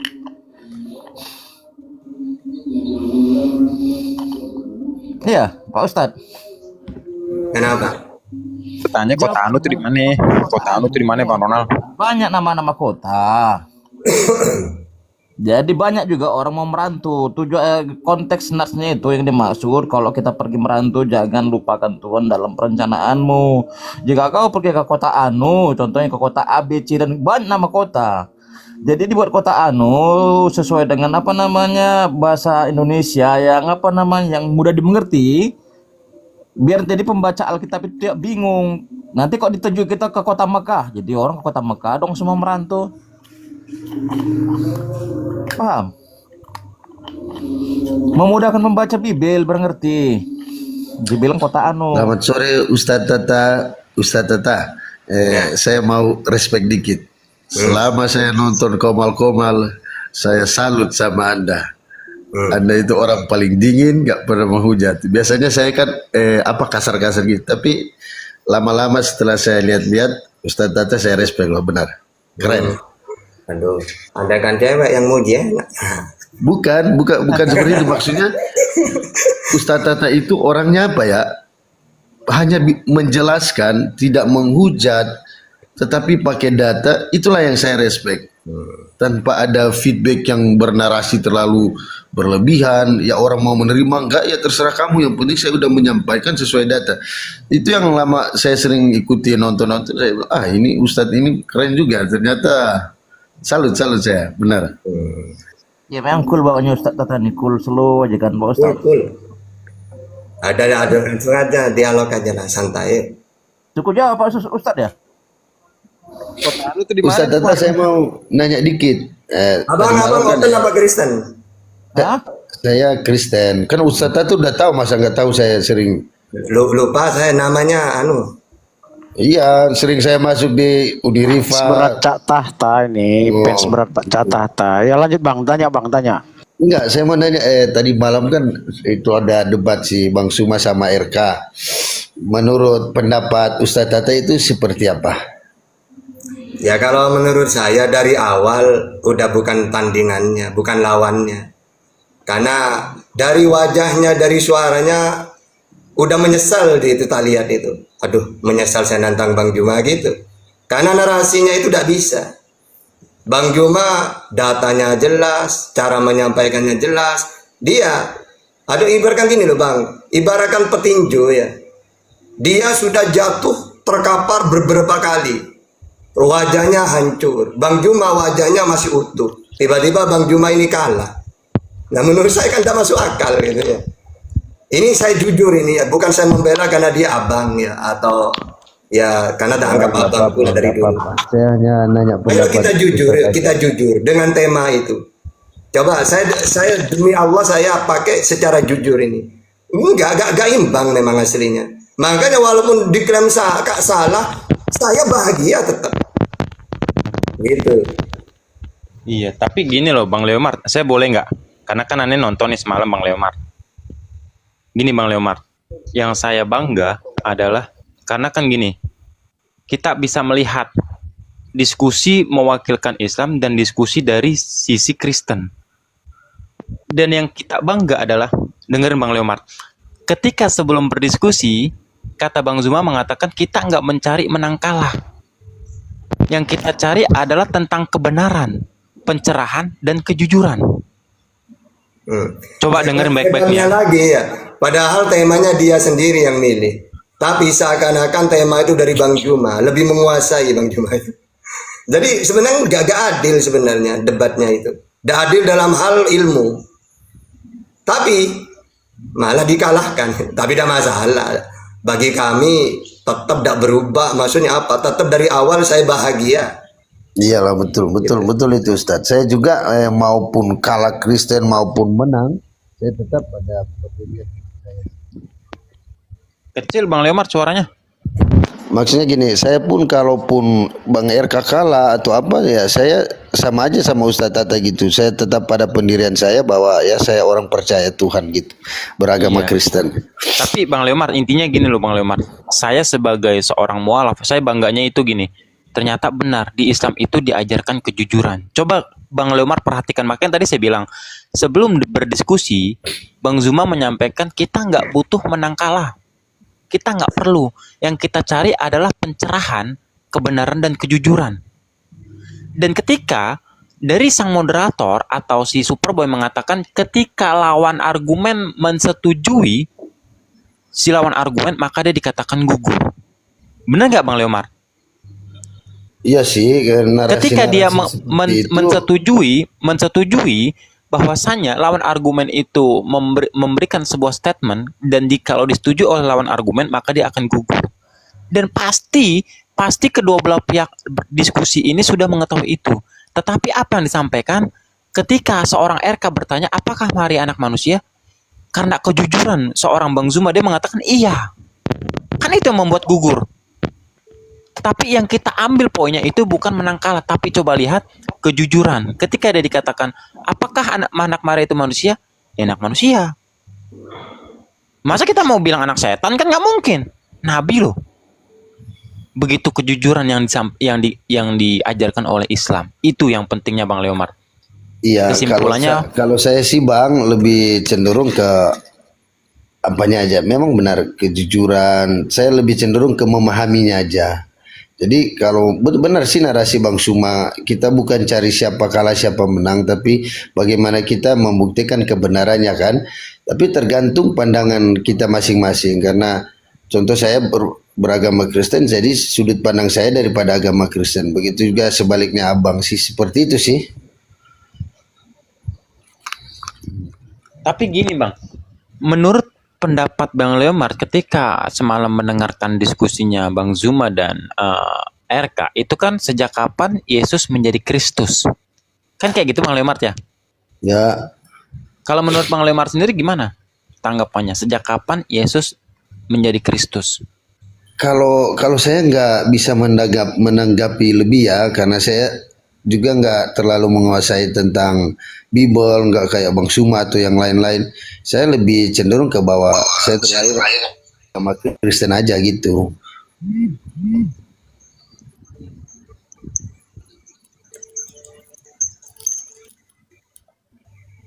Iya Bang Leomar. Ya pada intinya sih, makanya kan semalam pas turun kan pas udah selesai kan saya sempat WhatsApp Bang Zumanya. Saya bilang saya nggak butuh menang kalah, tapi yang saya ambil dari seorang Bang Zuma itu adalah kejujuran. Gitu Bang. Bang, saya boleh tanya nggak? Contoh gini. Iya. Ini tujuan saya nanya ke Ustadz Tata ya, karena saya sering nanya sama dia. Ustadz Tata gini, di dalam Muslim mengklaim bahwa Muslim adalah kebenaran dan bisa membawa kita manusia ke surga. Begitu juga sebaliknya Kristen ya, mengklaim bahwa agamanya bisa membawa kita umat manusia ke surga. Nah, kalau misalnya saya yang bukan beragama Muslim, tetapi saya selalu berbuat hal yang baik, yang tidak pernah tercela di hadapan manusia, ataupun saya nggak tahu apakah Tuhan menilai seperti itu, apakah saya bisa surga kalau saya nggak Muslim atau sebaliknya gitu? Oke. Jadi kita ini Bang, kebenaran itu satu-satunya mencari kebenaran pakai kitab suci. Yang mana kitab suci itu firman Tuhan. Dalam Al-Quran dijelaskan, wa ma arsalna min qablika mir rasulin illa nuhi ilai annahu la ilaha illa ana fa'budun. Jadi di dunia ini ada dua ajaran, yang satu keyakinan, yang kedua dari Tuhan. Yang pertama dari Tuhan, yang kedua dari keyakinan. Yang dari Tuhan ini namanya samawi. Sama itu langit, ajaran dari langit. Karena Tuhan tidak mau turun ke dunia, maka disebut sama, langit. Nah, Tuhan perkenalkan dirinya, dia tidak mau turun ke dunia. 2 Tawarikh 6:18 kalau dalam Bible. Kalau dalam Al-Quran juga sama, laisa kamitslihi syai' gitu. Maka cara satu-satunya mengenal Tuhan pakai utusan. Wahai Musa, saya utus kamu. Kenalkan Tuhan itu aku kepada umatmu. Makanya Musa mengenalkan. Ulangan 6 ayat 4. Dengarlah Israel, Tuhan Allah kita, Tuhan itu Esa. Nah, dilanjutkan oleh Yesus sama. Hukum yang terutama, dengarlah Israel, Tuhan Allah kita, Tuhan itu Esa. Dilanjutkan oleh Nabi Muhammad. Kul, katakan Muhammad kepada mereka yang tidak kenal Tuhan. Huwallahu ahad, Allah itu Esa. La ilaha illahu, tiada Tuhan selain Allah. Jadi Bang, keselamatan itu harus mentuhankan Allah dulu. Makanya dalam Islam, sebaik apapun kamu, kalau tidak mengenal Tuhan, tidak berarti kebaikan itu. Makanya dalam Al-Quran dijelaskan, wa basyiril ladina amanu, iman dulu, wa amilu sholihat, lalu amal-amal soleh. Karena amal soleh tidak berarti kalau tidak mengenal Tuhan. Contohnya ada orang baik banget, tapi tidak mengenal Tuhan, ya percuma. Makanya ajaran inti para nabi itu, kalau Nabi Muhammad, coba ada orang mu'allaf, apa ajaran intinya? Syahadat dulu, mengenal Allah. Begitu juga Yesus, hukum yang terutama, dengarlah Israel, Tuhan Allah kita, Tuhan itu Esa. Tepat sekali guru, tidak ada yang lain kecuali dia. Kan gitu, hukum yang terutama. Jadi semua para nabi itu mengenalkan dulu tentang Tuhan yang benar. Dan mengenal, makanya kalau dalam Islam, kunci surga kan la ilaha illallah Muhammad Rasulullah. Tiada Tuhan selain Allah, Nabi Muhammad utusannya Allah. Yesus sama.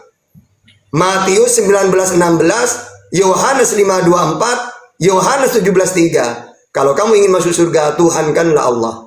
Dan aku Yesus utusannya. Sama dengan Muhammadur Rasulullah. Aku, kata Nabi Muhammad, utusannya Allah. Itu sama. Jadi kebenaran itu. Oke, Kristen menganggap dirinya selamat. Tapi punya data nggak? Kalau saya ditanya, banyak data melalui Al-Quran. Yang terakhir gini bang. Menurut saya ini benar. Karena saya pakai Quran dan hadis. Coba saya nanya kepada, misalnya saya kan Islam, tentu saja saya mengatakan Islam yang benar. Coba saya buang dulu, saya pingin lewat Kristen. Apa kebenaran itu? Ternyata sama seperti yang saya yakini. Contohnya, saya kenal Yesus kan pakai Al-Quran dulunya. Dia utusannya Allah untuk Israel. Ali Imran 49. Dia seorang nabi. Maryam 30. Dia diberi ajaran oleh Allah. Al-Maidah 46. Dan dia mentuhankan Allah. Al-Zuhruf ayat 64. Ini kan Al-Quran tahta. Setelah saya mempelajari Bible, sama. Yesus utusannya Allah untuk Israel. Matius 15:24. Seorang nabi. Markus 6 ayat 4. Mentuhankan Allah. Matius 11:25. Atau Markus 12:29. Dan dia menerima ajaran, yaitu kitab suci, ajaran firman Tuhan. Yohanes 12:50, Yohanes 17:8. Apa bedanya Quran dengan Bible tentang Yesus? Sama kan? Utusannya Allah, seorang nabi, penyampai firman, dan dia memperkenalkan Tuhan itu Allah. Nah terus, jangan mengatakan menurut Islam yang benar, menurut Kristen yang benar. Nah, buktinya setelah pakai data tetap. Ya makanya saya sering bilang ke orang Kristen, gini aja, ayolah, sebenarnya kita itu tentang sosok itu. Yang kita bahas seorang sosok yang sama. Cuma bedanya, Kristen mengakui dia Tuhan, kami mengakui dia utusan. Kira-kira yang selamat menurut Yesus yang mana? Ternyata kalau kita pakai data, kami yang benar. Karena keselamatan mentuhankan Allah, Yesus utusan. Gitu sebenarnya. Tapi kita ini cuma menyampaikan. Coba kita ingat ya, kita ini tidak beda sebenarnya tentang sosok satu. Cuma beda pemandangan. Ya maka cara mencari kebenaran, dialog kita. Diskusi baik-baik, tidak usah memaksakan. Oh akhirnya menghujat, tidak perlu. Wong yang kita cintai satu kok, sama tentang Isa atau Yesus. Cuma caranya pakai data ini, mana yang benar. Itu kita diskusikan gitu. Iya betul sih Ustaz.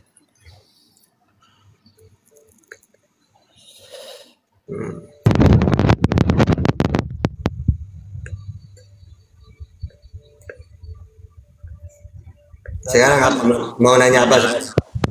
Gini. Nanya aja Bang Leomar sampai jadi Ustadz berbicara bahwa Yesus sama Isa ini adalah dua tokoh yang sama ya. Iya bang, aslinya sama bang. Karena Al-Quran ini meluruskan, bukan cuma Isa. Ajaran-ajaran Musa yang diselewengkan dibahas dalam Al-Quran itu. Karena wa rasulan qad qasasnahum alaik min qablu wa rusulan lam naqsushum alaik. Jadi para nabi-nabi zaman dulu diceritakan oleh Allah dalam Al-Quran sebagai peringatan juga bagi orang yang salah mengartikan utusan tersebut. Isa dulunya utusan, tiba-tiba jadi Tuhan. Akhirnya diluruskan oleh Al-Quran. Laqad kafara alladziina qalu innallaha salisu salasa. Ya, bahwa Isa ini sebenarnya cuma utusan. Jangan berlebihan. Makanya dalam Al-Quran dijelaskan, ya ahlal kitab la taglu fi dinikum. Wahai ahli kitab Injil atau pengikut Isa, jangan kalian berlebihan terhadap Isa. Dia itu hanyalah utusan Allah yang aku ciptakan dengan kalimat kun. Ayolah letakkan dia pada posisinya. Tuhan itu Allah. Nah gitu. Jadi Al-Quran itu meluruskan. Gitu. Oke, mengerti.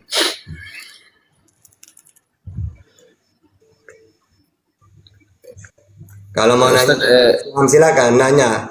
Oh, Tahta, saya gak sukanya Islam itu karena seperti ini misalnya. Tidak apa-apa. Enggak, saya itu lebih cenderung gini. Saya pernah berpikir gini, Ustaz. Apa sih yang diperdebatkan manusia? Selalu masalah Tuhan. Padahal kita nanti, ini pemikiran saya ya. Padahal kita nanti mati aja sih, baru kita tahu mana Tuhan yang benar, agama mana yang patut diimani. Saya pernah berpikir seperti itu sih.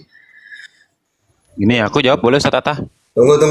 Begini. Oh iya. Kalau Anda nunggu mati terlambat. Sebenarnya kebenaran itu sudah ada sekarang. Cuma tinggal kita mau nerima atau tidak. Nah kalau mati itu buktinya nanti.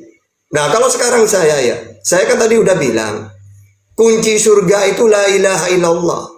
Yang kedua, kita di zamannya siapa?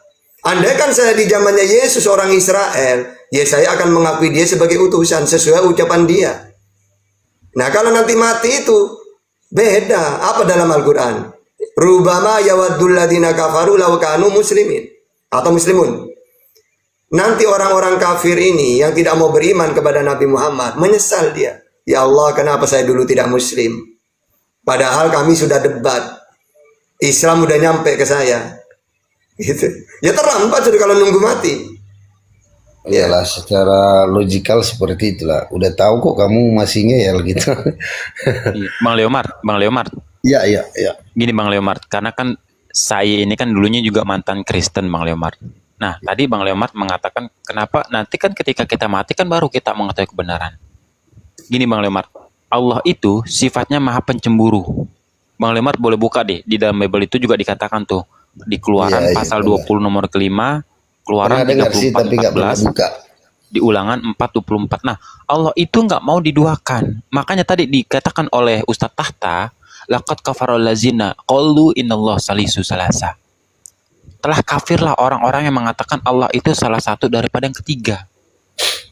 Nah, lalu Ustadz Tahta tadi juga menerangkan la ilaha illallah. Nah, di sana kata la berarti menafikan, tidak ada lagi illallah dan mengisbatkan Tuhan selain aku. Makanya di sana dikatakan la ilaha illallah, nggak ada lagi tuh. La nggak ada, illallah mengisbatkan Tuhan selain aku kata Allah. Makanya ketika Allah memerintahkan itu pasti jelas Bang. Contohnya perintah sholat jelas, perintah puasa jelas. Bahkan Allah itu memerintahkan untuk menyembah pun juga jelas. Innani anallah la ilaha illa ana fa'buduni aqimis sholah li zikri. Nah, di sana menggunakan lagi tuh, diulang lagi. La ilaha illa ana. Tidak ada Tuhan kecuali aku. La ilaha illa ana. Nggak ada Tuhan selain aku kata Allah. Dirikanlah sholat untuk mengingatku. Makanya di Al-Quran juga dikatakan Bang, innal ladzina kafaru min ahlil kitab wal musyrikin finnar jahannam khalidina fiha ulaika hum syarrul bariyah. Seburuk-buruknya makhluk, seburuk-buruknya ahli kitab itu adalah yang merubah dan melebih-lebihkan ayat daripada kitab. Makanya itulah dikatakan seburuk-buruknya makhluk Bang. Nah, makanya di Islam itu dengan tegas dikatakan wala tumutuna illa wa antum muslimun. Janganlah engkau meninggal melainkan dalam keadaan Islam. Bahkan di dalam surat An-Nisa ayat ke-78 kalau nggak salah ya. Di sana itu dikatakan kematian itu Bang. Kematian itu adalah sebuah kenikmatan bagi orang-orang mukmin. Tapi sebuah penyesalan bagi orang-orang kafir. Sehingga makanya tadi Ustaz Tata membawakan di dalam surah Al-Hijr di ayat kedua, Rabbama yawadul lazina kafaru lakunu muslimin. Ketika nanti orang-orang kafir ini meninggal, mereka akan berkata kepada Allah, ya Allah, saya menyesal. Coba aja dulu gue menjadi seorang Islam. Ternyata benar loh yang disampaikan Ustaz Tata, bahwasanya Tuhan yang Esa itu adalah Engkau. Ternyata benar loh yang disampaikan Ustaz Tata, bahwasanya Yesus atau Nabi Isa alaihissalam itu adalah utusan. Nah, makanya Bang, karena kami termasuk Ustaz Tata, Bang Zuma itu karena cinta kepada teman-teman Kristen dan kepada sahabat-sahabat Kristen. Kita nggak mau bahwasanya ketika kita masuk surga, tapi teman-teman Kristen di neraka. Makanya Al-Quran dengan tegas mengatakan wal musyrikin finnar jahannam. Orang-orang musyrik itu ya tempatnya neraka. Gitu Bang Leomar. Jadi karena kita masih hidup, kita kan nggak tahu kematian itu kapan datangnya Bang Leomar. Makanya orang-orang yang seorang mukmin sejati adalah orang-orang yang mempersiapkan kematian. Ketika orang-orang yang mempersiapkan kematian dan sudah mengakui bahwasanya tidak ada Tuhan selain Allah, maka dia nggak akan gelisah lagi tuh Bang untuk menghadapi kematian. Makanya Al-Quran dengan tegas mengatakan, ya ayu nafsul mutmainnah irji'i ila rabbiki raidatan mardiyah. Dikatakan yang dipanggil itu jiwa-jiwa yang tenang Bang. Kenapa? Dia sudah mempersiapkan kematiannya. Gitu Bang Leomar. Bang, boleh nanya nggak? Dulu abang Kristen apa? Katolik. Oh sama dong, saya juga Katolik. Ya sama Bang. Iyalah, saya mengerti lah. Makasih ya Ustaz Tata dan semua. Saya mau turun dulu soalnya ada kegiatan sedikit. Oke. Tadi Mbak Abang kalau turun tiba-tiba meninggal kan nggak tahu kan? Pas meninggal ditanya, oh ternyata benar kata Ustaz Tata ya, Tuhan itu Allah. Ya, gue mau balik ke dunia gimana? Pasti kan gitu. Itu yang dikatakan Rabbama yawadul lazina kafaru lakanu muslimin itu Bang. Oke ya Bang, makasih ya Pak Ustadz. Oke, makasih.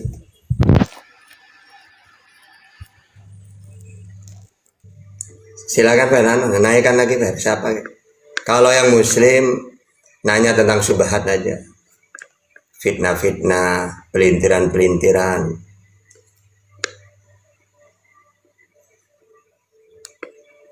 Kalau mau dialog nanti tak serahkan Ferry aja. Saya kan host saya. Iya Bang Ben. Selamat sore. Assalamualaikum Bang Ben kalau Muslim. Bang Ben.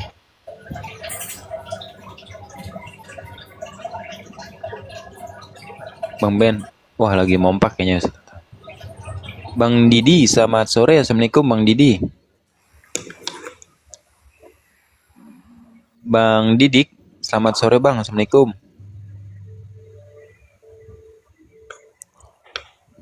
Bang Didik. Wah, enggak ini. Enggak ada suaranya. Bang Abah dulu. Selamat sore. Assalamualaikum.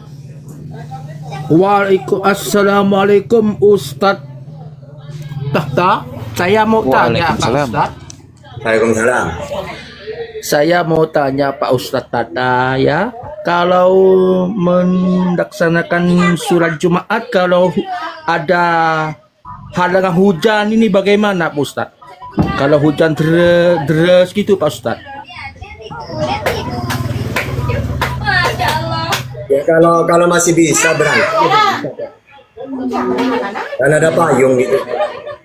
Iya kan nanti saya kan nggak tahu Pak Ustadz kalau sandalnya apa kan ada banyu ada air di bumi bakal takut katanya najis gitu loh Pak Ustadz. Tidak. Yang di bumi bekas hujan, lecet, itu suci.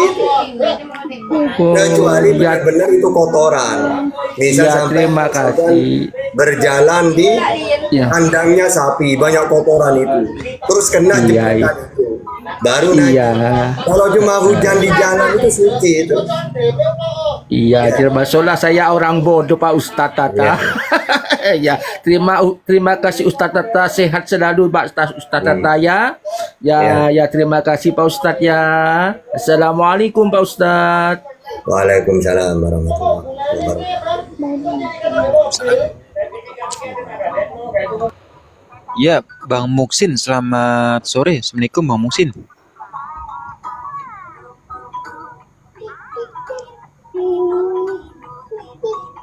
Bang Musin. Jadi ini lagi ya, kalian kalau jalan tiba-tiba ada sepeda, motor, mobil lewat kena bercikan air itu udah apa-apa itu.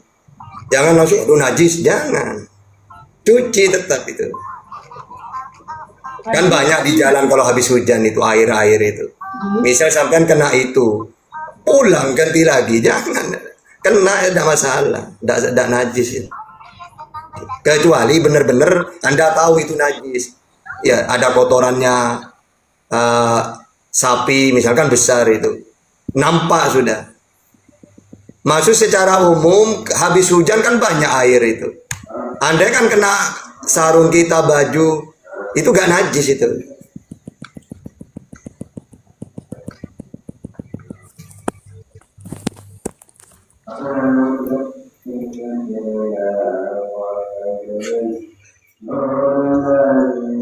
Oke, silakan. Ini siapa ini? Kak Friska, selamat sore. Assalamualaikum. Kalau Muslim Kak Friska. Assalamualaikum. Waalaikumsalam. Halo, salah kepencet bang. Oh, nyimak di bawahnya, kepencet. Siap Bang Friska. Oh, ya, makasih ya, Bang Friska. atas pencerahannya ya. Waalaikumsalam. Kak Barbatos, selamat sore. Assalamualaikum. Kak Barbatos. Assalamualaikum. Waalaikumsalam. Ya, gimana Bang Barbatos? Mau nanya. Biasa kan saya suka keliling tuh di komal. Mau tanya ke Pak Ustadz. Kemarin tuh ada yang bawa Tirmizi 779 tuh mengenai pemburuan anjing hutan dan boleh dimakan. Itu gimana ceritanya Pak Ustadz? Enggak, kita jangan pakai hadis-hadis kayak gitu. Karena ada dulu di zamannya Rasul itu, sebelum Islam masih berkembang ya, di awal gitu. Tapi Nabi tidak memakannya, cuma Nabi tidak melarang gitu. Nah, nanti kesimpulannya jangan pakai hadis seperti itu. Sudah dijelaskan dalam hadis-hadis yang lain. Tanda-tandanya yang tidak boleh dimakan. Kalau kaki empat bertaring. Kalau burung yang memburu mangsanya dengan cakar, kayak elang kayak gitu. Kalau binatang kayak umumnya yang kaki empat yang bertaring, itu nggak boleh sudah. Ada tanda-tandanya. Atau kalau laut punya kehidupan dua, dia di laut hidup lama, ketika di darat hidup juga, itu juga haram gitu. Nah, selain itu jenis apapun laut, kalau dia hidupnya di laut, jenis apapun halal itu, kalau mau. Jadi tidak usah pakai hadis, berarti boleh ini hadis. Enggak, kita langsung pakai pendapat ulama yang sudah menggabungkan hadis-hadis. Ya, jadi kalau sudah bertaring tidak usah. Oh, ini ada hadisnya, jangan. Hadis itu banyak penjelasan, asbabul wurudnya, gitu. Pengertiannya hadis itu ketika bagaimana, gitu, masih gitu. Maka kesimpulannya harus pakai fikih. Fikih itu keterangan sudah finalnya. Bagaimana hadis-hadis itu menceritakan, maka disimpulkan lewat fikih. Gitu ya. Oh, berarti udah nggak berlaku ya itu ya. Berlaku. Oke, makasih Pak Ustadz. Assalamualaikum. Baik. Iya, ada bisa dipahami mentah. Ibaratkan komposisi doang itu. Bikin roti, kebun terigu, telur apa. Nanti masih nanya dulu, jangan langsung buat nanti. Tidak tahu ukurannya nanti. Nah, kalau fikih jelas sudah. Gini loh caranya gitu. Karena memahami hadis bukan hanya teksnya doang. Ada asbabul wurudnya, ada mustalah hadisnya. Memahami fikih juga gak fikih doang. Ada usul fikih, kaidah fikih. Itu.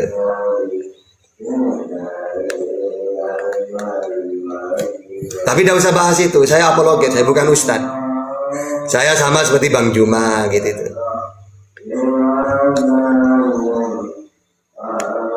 Kalau dulu Gimana saya kalau memahami Bible Ustaz Tata? ya sama gini loh. Kan saya sudah maaf. Kitab suci itu yang paham itu kalau Yahudi rabi yang paham. Kalau Islam ulama. Kenapa Tata? Karena kitab suci. Bedanya kitab suci dengan yang bukan kitab suci, apa bedanya? Yang paling tampak adalah kitab suci itu tidak bisa dipaham selain orang yang benar-benar berguru, turun temurun, pesantren. Karena di pesantren itu nanti dibahas 15 ilmu. Mulai dari tafsir, asbabun nuzul, nahu, syarah, balaghah, ilmu bada', ilmu bayan, ilmu lugat. Baru ya. Nah, kecuali majalah, koran itu udah butuh guru. Makanya Bible itu menurut saya bukan kitab suci. Buktinya di dalam dunia dialog Bang Juma lebih menguasai. Anda kan kitab suci, pasti yang paham itu pendeta. Di luar Kristen tidak mungkin paham itu. Sama seperti orang Islam. Tidak mungkin Kristen paham Quran itu, tidak mungkin. Bahkan Islam sendiri kalau tidak nyantri dia bertahun-tahun tidak akan paham. Ya paling sekedarnya saja. Nah makanya kenapa Bible itu yang kok Usap Sugi kok hafal kayak gitu. Bang Juma atau apologet yang lainnya. Ya karena memang bukan kitab suci. Maksudnya ukuran Islam ini loh ya. Apakah orang baca Quran harus berguru? Tidak. Nah, buktinya Bible itu apakah Bang Juma berguru bertahun-tahun kepada pendeta? Kan enggak. Ya karena memang Bible sejarah. Ya gitu. Ustaz Tata, aku izin turun dulu Ustaz Tata ya, mau keluar. Gak mau?